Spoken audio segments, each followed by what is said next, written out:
ማክዳ አሰፋ ከጋብቻ በኋላ ማክዳ ፍስሐ ጽዮን አንድ የተነሺ በጣም ከኢቢኤስ ሳክሰስ ጀርባ ከኔም ጎን ለ26 ዓመት የቆመች ውዷ ባለቤቴ ነች። የምታዩዋቸው እነዚህ በጣም ትላልቅ ፕሮግራሞች ከጀርባዋ እንግዲህ ያለችው ማክዳ አሰፋ ነች። ሰላም ጤና ይስጥልን። የተከበራችሁ የኢትዮ መዝናኛ አድማጭና ተመልካቾቻችን እንደምን ቆያችሁን? በአዲስ መረጃ ወደ እናንተው ተመልሰናል። የኢቢኤስ ቴሌቪዥን ስራ አስፈጻሚ እንዲሁም ደግሞ መስራች የሆኑት የአቶ አማን ፍስሐ ሲሆን ህልፈተ ህይወት ከተሰማ ቀናቶች ቢቆጠሩም ነገር ግን አሁንም አዳዲስ መረጃዎች ኢቢኤስን በተመለከተ እየወጡ ይገኛል። የበርካታ ሰዎች ጥያቄ የኢቢኤስ ቀጣይ ዕጣ ፈንታ ምን ይሆናል? ኢቢኤስ ቴሌቪዥን ይቀጥላል?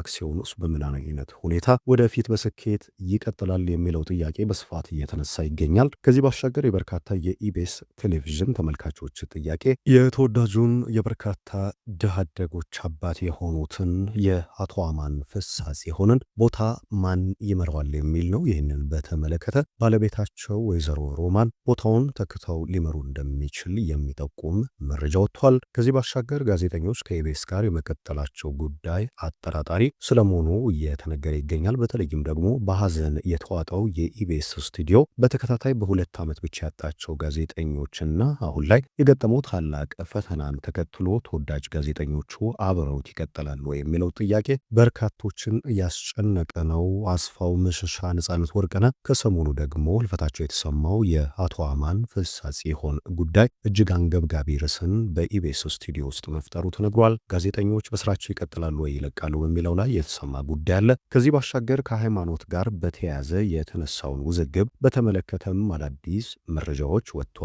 በኢቢኤስ ቴሌቪዥን ጣቢያ የሚገኙ ለ10 ዓመታትም በጋዜጠኝነት የሰሩት ተወዳጅ ባለማተብ ጋዜጠኞችም ምስክርነትን እየሰጡ ነው። ሰይፉ ፋንታሁን፣ ሉላ ግዙ፣ ጸዲ ዮኒና ሌሎች ጋዜጠኞችም በሃይማኖታቸው ምክንያት ምንም እንዳልገጠማቸው ገልጿል። ነገር ግን በተቃራኒ ጉዳዩን በተመለከተ መረጃ እየሰጡ የሚገኙ ጋዜጠኞች ጉዳይም እጅግ አነጋጋሪ ነው። በዚህም ጉዳይ ላይ መረጃ ይዘናል። ከዚህ ባሻገር ስለ ኢቢኤስ የወጣ አንድ ድንቅ መረጃ አለ። ኢቢኤስ ስለ ሰራተኞቹ እጅግ ትልቅ ባለውለታ መሆኑ እየተነገረ ይገኛል። ልብስ ከማልበስ ቅንጡ መኪና ከማስያዝ ከዚህ ባሻገር በቅንጡ ሆቴሎች ላይ ከማንደላቀቅ አንስቶ በኢትዮጵያ ታሪክም ከፍተኛ ደሞዝ ከፋይ በሚሊዮን የሚጠጉ ገንዘቦችን ለአንድ ሰራተኛ ብቻ የሚወጣ ታላቅ የሚዲያ ተቋምና የጋዜጠኞችንም ሕይወት እጅግ በጥሩ ሁኔታ የሚቀየር ተቋም ስለመሆኑ መረጃዎች እየወጡ ይገኛል። በተለይም ደግሞ በአቶ አማን ፍስሐ ጽዮን አመራርነት በርካቶች የተለወጡ እንደሆነና ሚሊዮነር የሆኑበትን እድል እንዳገኙና በአመራርነታቸውም የነበራቸውን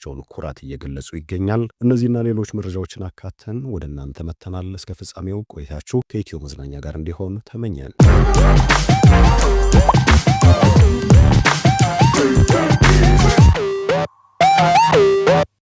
ኢቢኤስ ቴሌቪዥን እጅግ አንጋፋ የሆኑ ሰዎቹን እያጣ ይገኛል። ከዚህ ቀደም ጋዜጠኞች፣ የፕሮግራም አዘጋጅና አቅራቢዎች፣ ከዚህ ባሻገር ደግሞ ከመጋረጃው ጀርባ ያሉ እጅግ ተወዳጅ ሰዎች ህልፈተ ህይወታቸው ተሰምቷል። ከሰሞኑ ግን የተሰማው እጅግ ትልቅ ዱብዳና ለኢቢኤስ ቴሌቪዥንም እጅግ ከባድ የሆነ ሐዘንን የፈጠረ ነው። ለኢቢኤስ ቴሌቪዥን ብቻ ሳይሆን በመላው ኢትዮጵያ በግል የቴሌቪዥን ጣቢያ ለሚገኙ ከዚህ ውጭ ደግሞ በከፍተኛ ደሞዝ በኢቢኤስ ቴሌቪዥን ተቋም ውስጥም ለዓመታት እየሰሩ ለሚገኙ ጋዜጠኞችም ጉዳዩ እንግዳና እጅግ ያልተጠበቀ ሆኗል። ይህንን ተከትሎ የግል የመጀመሪያ ቴሌቪዥን ጣቢያ የሆነውና በኢትዮጵያ ፈርቀዳጅነትን ያሳየው አሁን ላይ በኢትዮጵያ ካሉ የቴሌቪዥን ጣቢያዎችም በምንም አይነት ሁኔታ የሚስተካከለው አቻ ጣቢያ የማይገኝለት ኢቢኤስ ቴሌቪዥን ቀጣይ ዕጣ ፈንታው ምን ይሆናል የሚለው ጉዳይ ጥያቄ ሆኖ ተነስቷል። አቶ አማን ፍስሐ ጽዮን የኢቢኤስ ቴሌቪዥን መስራችም ስራ አስፈጻሚም ባለቤትም እንደሆኑ ተገልጿል። ይህንን ተከትሎ እሳቸውን በመተካት በቀጣይ ኢቢኤስ ቴሌቪዥን የተወዳጁን ሰው ህልም እንዴት ያስቀጥላል በሚለው ላይ የወጡ አዳዲስ መረጃዎች አሉ። ለቴሌቪዥን ተቋሙ የአቶ አማን ባለቤት ወይዘሮ ሮማን እጅግ ቅርብ እንደነበሩና ከጋዜጠኞችም ጋር መልካም የሆነ ወዳጅነት እንዳላቸው የተነገረ ሲሆን ይህንንም ተከትሎ በቀጣይ ኢቢኤስ ቴሌቪዥንን ባለቤታቸው እሳቸውን በመተካት እንደሚመሩት መረጃዎች እየወጡ ይገኛል። ከዚህ ባሻገር ጋዜጠኞች ከኢቢኤስ ጋር የመቀጠላቸውና ያለመቀጠላቸው ጉዳይም አጠራጣሪ ስለመሆኑ መረጃዎች በስፋት እየወጡ ይገኛል። በተለይም ደግሞ የኢቢኤስ ቴሌቪዥን ተወዳጅ ስቱዲዮዎች እንደ ወትሮ ሳቅ የሞላባቸው በደስታና በአጀብ ያሸበረቁ ሳይሆኑ የሐዘን ድባብ የዋጧቸው መሆናቸውን ተከትሎ ጋዜጠኞች እጅግ ትልቅ የልብ ስብራት ውስጥ መግባታቸው በስፋት እየተነገረ ይገኛል። ይህንን ተከትለው ተወዳጅ የሆኑ የኢቢኤስ ጋዜጠኞች በሐዘን መደራረብና ለሥራ ያላቸው ፍላጎት መቀዛቀዙን ተከትሎ ከኢቢኤስ የቴሌቪዥን ጣቢያ ጋር ላይቀጥሉ የሚችሉበት ዕድል እንዳለ እየተነገረ ይገኛል። ነገር ግን አሁንም ተወዳጅ የሆነው ጣቢያው ጋዜጠኞችን በጋዜጠኞች የመተካትና ያሉትንም ጋዜጠኞች አጠናክሮና አበርትቶ ሞራላቸው መንፈሳቸው እንዲታደስ አድርጎ በስራቸው እንዲቀጥሉ ከዚህ ባሻገር ደግሞ እስከ ህልፈታቸው ድረስ የለፉለትን የአቶ አማን ፍስሐ ጽዮንን ህልም የማስቀጠል ትልቅ ዓላማ